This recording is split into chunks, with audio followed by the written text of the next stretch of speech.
La quête d'un juge tout au long de sa vie connaît une fin choquante lorsqu'il apprend que l'accusé dans son affaire en cours est sa mère.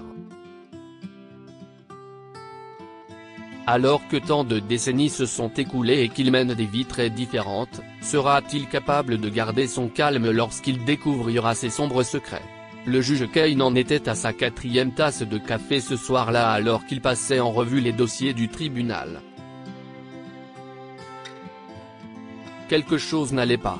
Peut-être était-il fatigué par les procès de la semaine et imaginait-il des choses, ou bien était-il sur le point d'être à nouveau déçu.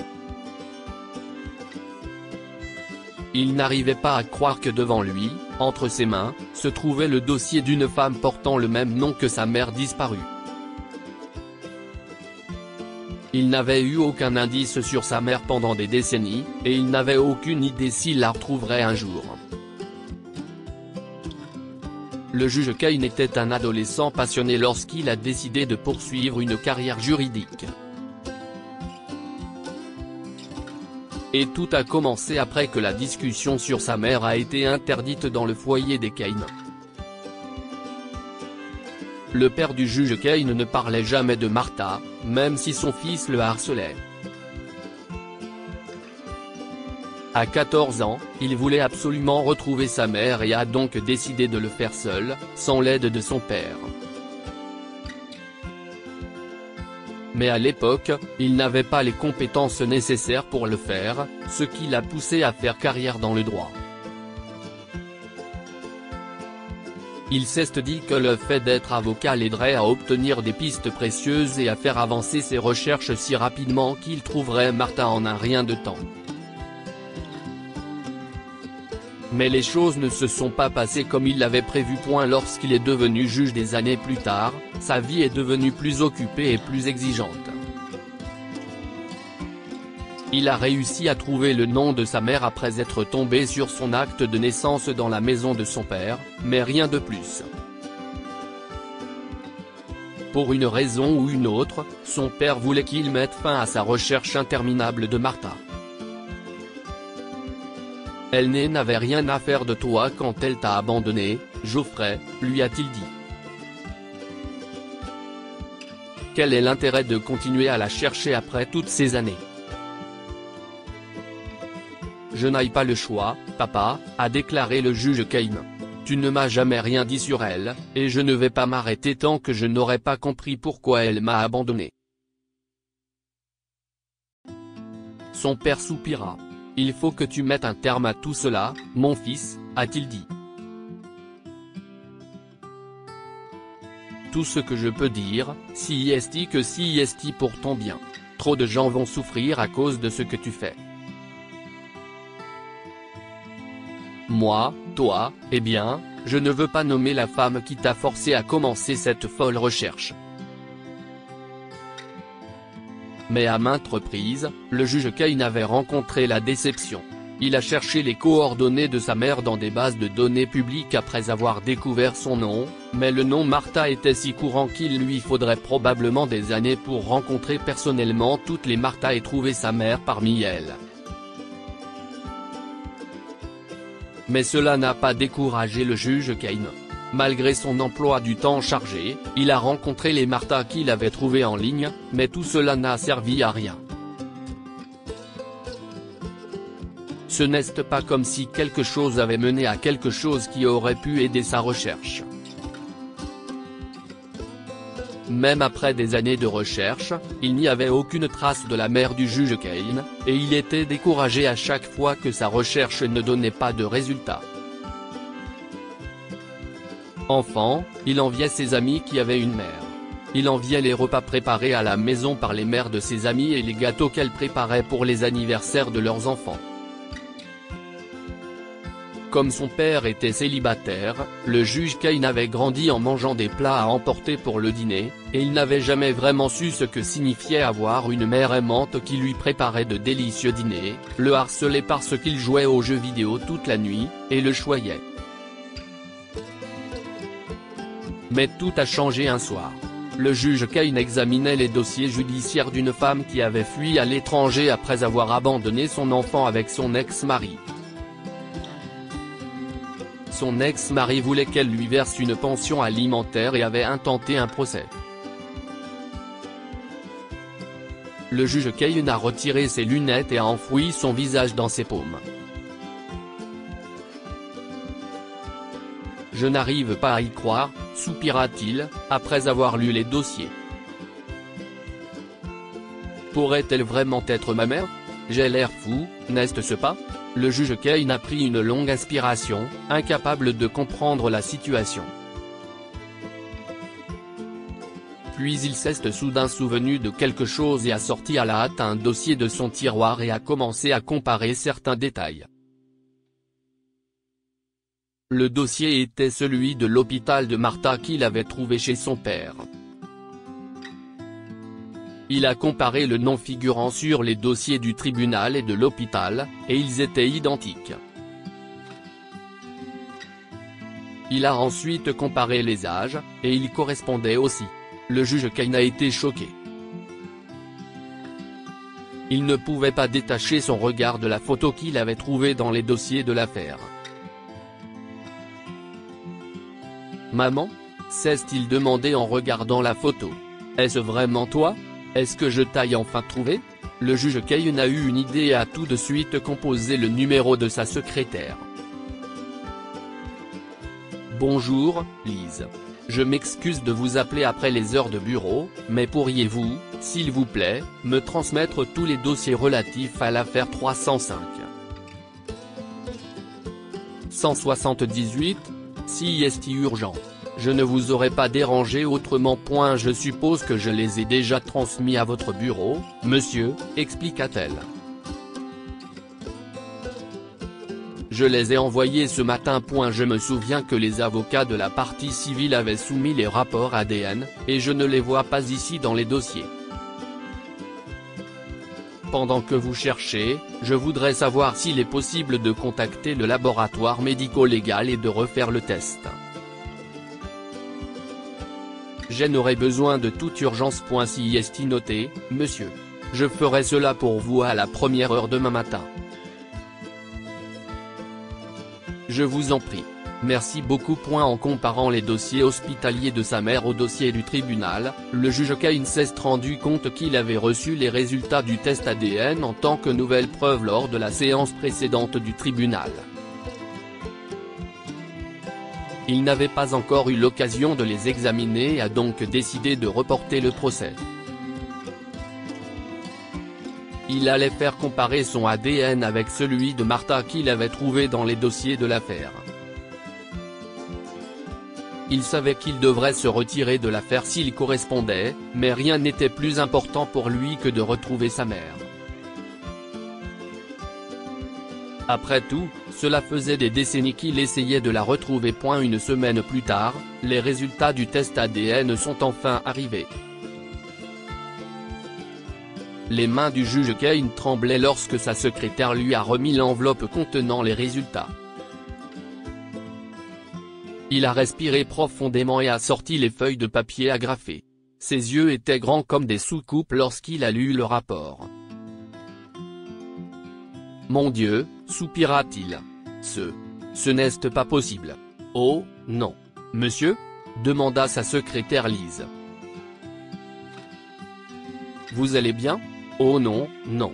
Je crois que je dois rentrer chez moi, Lise, » dit-il en remettant les feuilles dans l'enveloppe et en se levant. « Je prendrai ma journée pour des raisons personnelles, et je suppose qu'un nouveau juge prendra en charge l'affaire. Veuillez m'excuser. » Les chiffres des résultats du test avaient fixé le juge Kane, une correspondance de 49,6%. L'accusé dans l'affaire en cours était bien sa mère biologique. Il l'avait enfin trouvée. Le juge Kane s'est précipité hors de son bureau et a pris le chemin de la maison. Il voulait appeler son père pour lui dire qu'il avait enfin retrouvé sa mère, mais il décida de ne pas le faire avant d'avoir rencontré la femme et de lui avoir parlé. Malheureusement, il allait devoir attendre encore plus longtemps pour que l'affaire soit terminée. Tout ce que le juge Cain pouvait faire alors, c'était de s'asseoir dans le public à chaque séance du tribunal et de regarder sa mère, impuissant.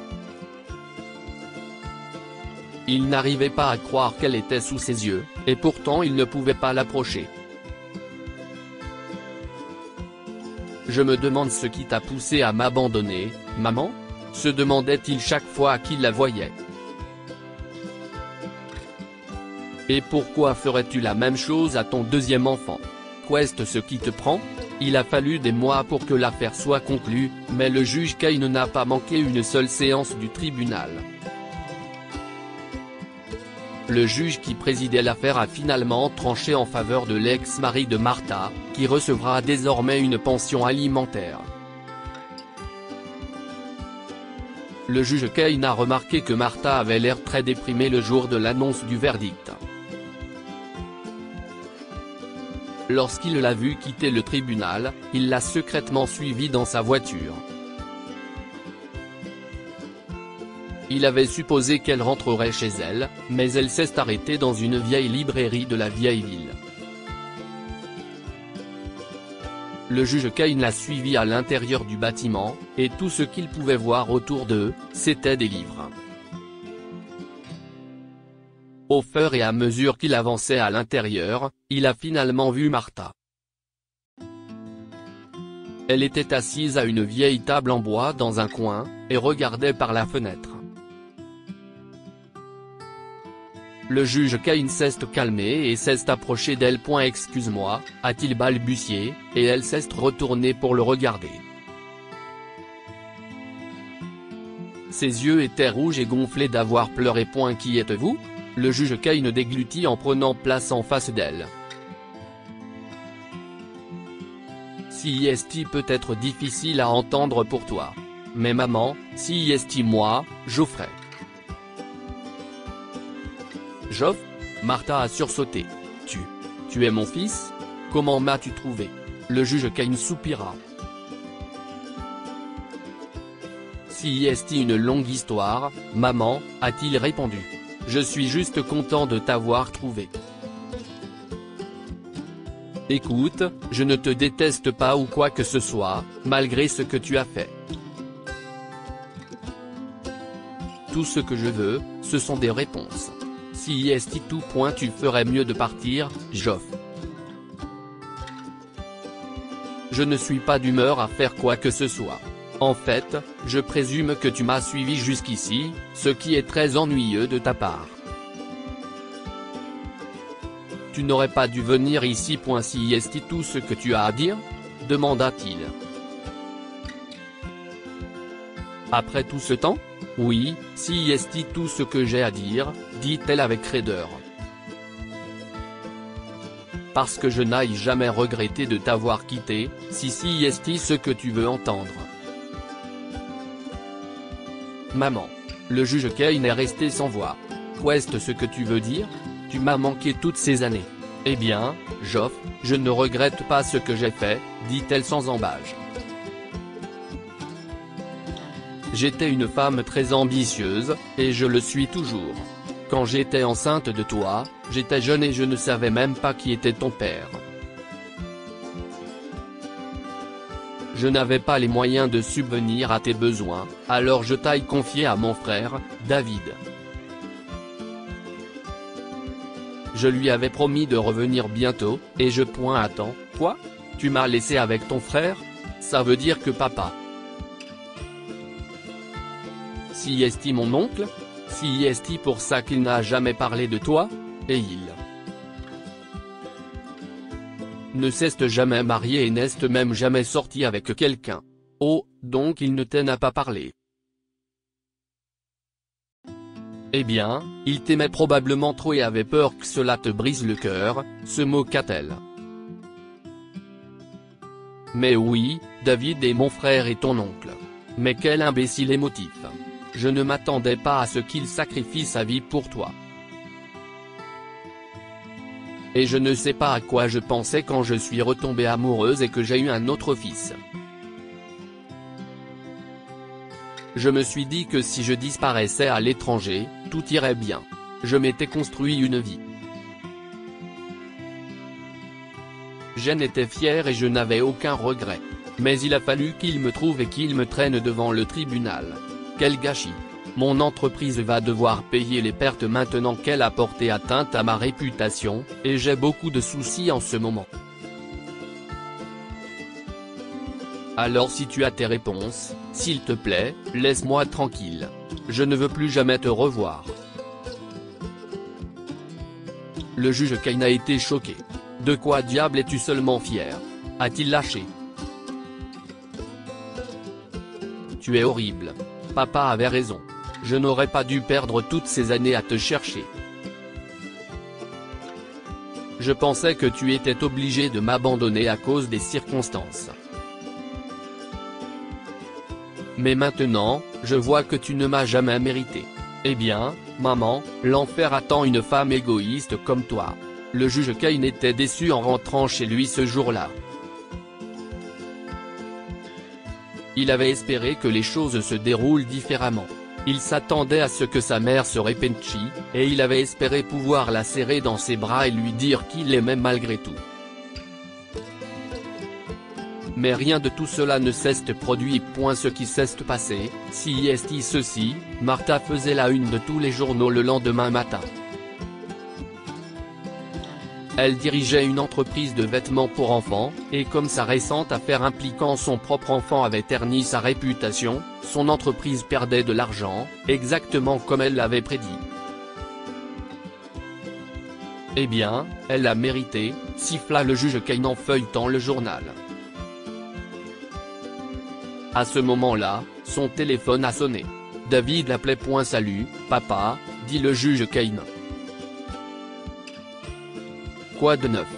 Bonjour, Geoff. Je lisais le journal et je me disais. Écoute, je crois qu'il n'y a pas d'autre façon de le dire. Je pense que je suis enfin prêt à parler de ta mère. Je ne vais pas. Tu es libre ce soir, papa? Demanda le juge Kane. Quoi? Eh bien, oui, je le suis. Mais pourquoi? Faisons une fête, a dit le juge Kane. Je vais arrêter de chercher maman. Je crois que j'ai perdu trop de temps sans t'apprécier.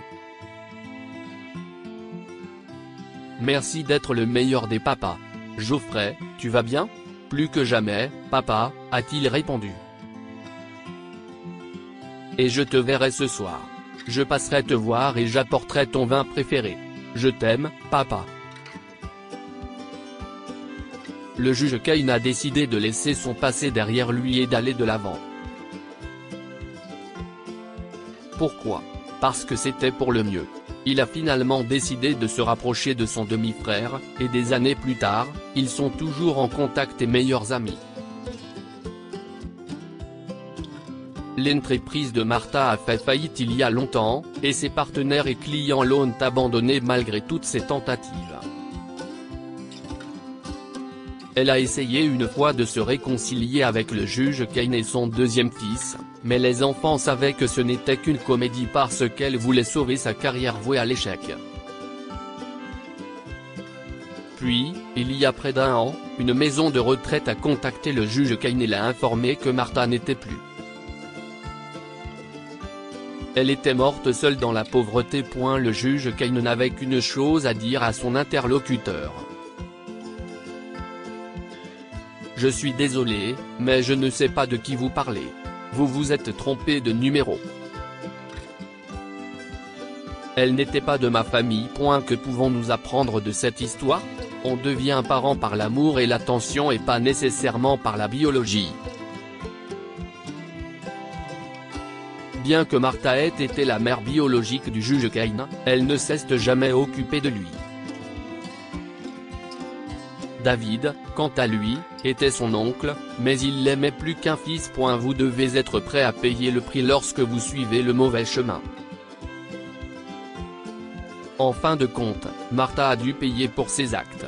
Elle a non seulement perdu sa carrière, mais a vécu une vie appauvrie sans personne à ses côtés, même dans ses derniers jours. Partagez cette histoire avec vos amis. Elle pourrait égayer leur journée et les inspirer.